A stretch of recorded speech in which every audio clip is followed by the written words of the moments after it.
Tu as plein d'idées, tu débordes d'énergie créative, mais parfois tu as l'impression de t'éparpiller, de courir dans tous les sens, et au final, rien ne décolle vraiment. C'est le paradoxe de l'entrepreneur créatif. On veut rester libre, explorer, innover, mais cette liberté peut vite se transformer en dispersion. Aujourd'hui, je vais te montrer comment garder ta liberté tout en avançant vraiment sur ton projet central, sans perdre ton énergie ni ton focus. Moi, c'est Ben, créateur d'Ascensify et entrepreneur créatif. Je sais exactement ce que ça fait d'avoir plein d'idées, de vouloir tout tester et de parfois se sentir un peu perdu ou dispersé. Dans cette vidéo, je vais te partager comment canaliser ta créativité, tout en gardant ta liberté, pour avancer concrètement sur ton projet central et transformer ton énergie en résultats concrets. En presque 10 années d'entrepreneuriat, j'ai rencontré pas mal d'entrepreneurs créatifs, des musiciens, des dessinateurs, des chanteurs, des artistes 3D, et j'en passe. Ils ont tous un point commun que j'avais également à mes débuts. Beaucoup pensent que de mettre un peu de structure, c'est se retrouver en prison. On se dit, si je mets trop de règles ou d'organisation, je vais finir par brider ma créativité. Mais le truc, c'est que trop de liberté peut vite devenir un piège. Sans cadre, tu passes d'une idée à l'autre. Tu démarres des projets et t'en finis presque aucun. Pour moi, ça a été le principal problème pendant longtemps. Je démarrais facilement des projets. Je les poussais parfois jusqu'à 80%. Mais je n'arrivais jamais à les terminer. Résultat de ça, beaucoup de frustration, de la stagnation et surtout aucun sentiment de réellement avancer.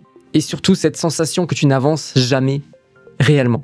Plein de projets en même temps, mais rien qui sort. Rien qui se concrétise. Pour te donner une image, pense un peu à la musique. Ce sont bien les notes et la partition qui permettent aux musiciens d'improviser et de s'exprimer pleinement. C'est pareil pour un peintre. C'est parce qu'il a une toile et un cadre bien défini qui peut créer quelque chose de beau.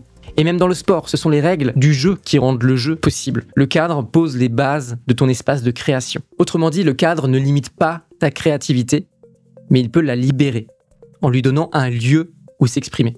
Et c'est exactement ce principe que nous allons appliquer à ton projet dans la suite de cette vidéo. Avant de pouvoir canaliser sa créativité, il faut comprendre ce qui se passe lorsqu'on s'éparpille. Prenons un exemple concret. Tu lances 4 projets en parallèle. Au début, c'est excitant. Tu avances un peu sur chacun. Mais au final, aucun ne décolle vraiment. Tu passes ton énergie partout et tu n'as jamais de résultat tangible.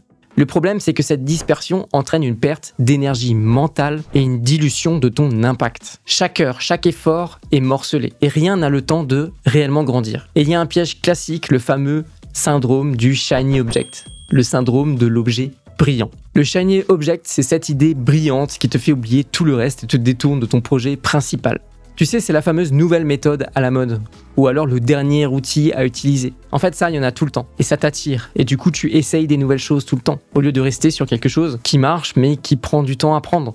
Et au final, le fait de tout le temps tester d'autres choses pour mener à bien ton projet, à long terme, ça te bloque, et surtout, ça t'épuise. Pour te donner une image rapidement, imagine que tu as un seul verre d'eau. Tu peux l'utiliser pour arroser une seule plante et la faire pousser, ou alors arroser 4 plantes à la fois.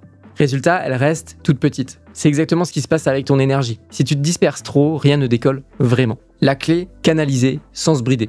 Alors comment faire pour canaliser sa créativité sans la brider? La première étape, c'est de créer un espace bac à sable. C'est un endroit où tu peux tester tes idées sans pression de résultats. Tu peux explorer, expérimenter, essayer, sans que ça devienne un vrai projet officiel qui te pompe ton énergie. Ensuite, il faut identifier ton projet central. C'est le cœur de ton projet, celui qui porte ta vision et tes résultats.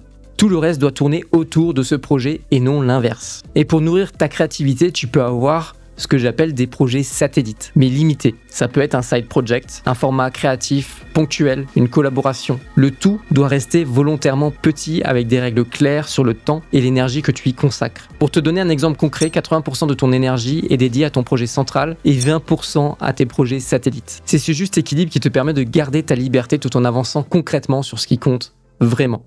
En clair, tu gardes ton esprit libre, mais tu ne perds pas ton focus. Et c'est exactement ce qui te permet de passer de l'idée à l'action. Pour rester libre tout en restant concentré, il y a 3 pratiques concrètes que tu peux mettre en place dès maintenant. En premier, la vision. Commence par savoir où tu veux aller. Si ta destination est claire, chaque idée passe à travers un filtre naturel. Est-ce que ça me rapproche de mon objectif ou pas? Demande-toi quel est le résultat que tu veux atteindre sur ton projet principal dans 6 mois. En deuxième, le système de priorisation. Tu auras toujours plus d'idées que de temps pour les réaliser. Il faut donc trier avec les idées à réaliser dans l'immédiat. Donc ce sont les idées qui vont servir ton projet principal ici et maintenant. Les idées pour plus tard, ce sont les idées qui sont intéressantes mais pas prioritaires pour le moment. Et en troisième, les idées que tu ne vas jamais mettre en place et que tu ne vas jamais faire parce qu'elles ne servent pas la vision de ton projet principal. Si tu classes tes idées dans ces 3 catégories, tu verras immédiatement les idées à prioriser au sein de ton projet. Et en 3, la discipline créative. Sépare les temps d'exploration et les temps d'exécution. Le matin, tu peux tester, brainstormer, explorer. L'après-midi ou le soir, tu exécutes ton projet central. Mais vraiment, laisse-toi des zones d'exploration. Si tu es vraiment quelqu'un de créatif, tu as besoin d'avoir ces zones de liberté, ces zones de création, où tu vas peut-être expérimenter des concepts pour ton projet, expérimenter des nouvelles idées, tu vas aller explorer. Planifie des temps d'exploration. En appliquant ces 3 pratiques, tu gardes ta liberté créative tout en avançant réellement sur ton projet. Ainsi, ta créativité ne va pas aller à l'encontre de ta vision sur ton projet.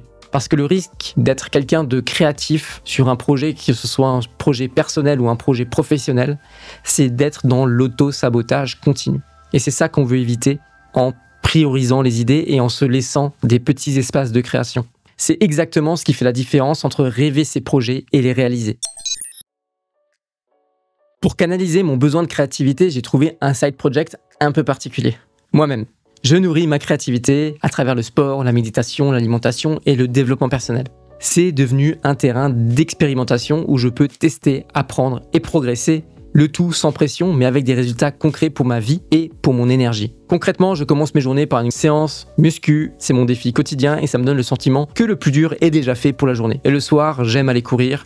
C'est un vrai moment de lâcher prise, de progression personnelle et un vrai espace pour réfléchir et me ressourcer. Et ce side project me nourrit directement sur mon projet central, qui est Ascensify, car il m'apporte discipline, rigueur et énergie, tout en me permettant de rester créatif et motivé. Et bien sûr, pour toi, ce side project n'a pas besoin d'être lié à ton projet ou à ton business. Ça peut être la peinture, ça peut être la photo, ça peut être la musique ou l'impression 3D. Certains comprendront. L'important, c'est que ça te permette de donner libre cours à ta créativité tout en gardant ton focus sur ton projet principal. En résumé, j'ai trouvé mon équilibre en faisant de ma transformation physique et mentale un vrai projet créatif qui nourrit ma liberté et mon projet principal en même temps. Pour conclure, tous les projets entrepreneuriaux ne sollicitent pas ta créativité à chaque tâche. Certaines journées peuvent être très opérationnelles, très techniques, et ça peut vite devenir frustrant si tu as un besoin fort de créer. C'est là qu'un side project peut devenir ton défouloir de créativité. Et ce défouloir de créativité peut devenir utile pour toi. C'est un espace où tu peux expérimenter, apprendre, progresser et te sentir libre. Ça peut devenir ta récompense de fin de journée. Et les jours où tu es pleinement créatif dans ton business, pas besoin de ce side project. Tu es déjà dans ta zone de génie. Autre point important, s'entourer d'un bras droit structuré peut te permettre de maximiser ton temps dans cette zone de génie, tout en restant concentré sur ce que tu fais de mieux. Attention cependant à ne pas te dégoûter de ta propre passion. Le but est de nourrir ta créativité, pas de la brider. Alors dis-moi, quel est ton projet central aujourd'hui? Je t'invite à laisser la réponse en commentaire. Et si cette vidéo t'a été utile, abonne-toi à la chaîne et laisse un pouce. C'était Ben d'Ascensify, reste concentré et créatif. Ciao.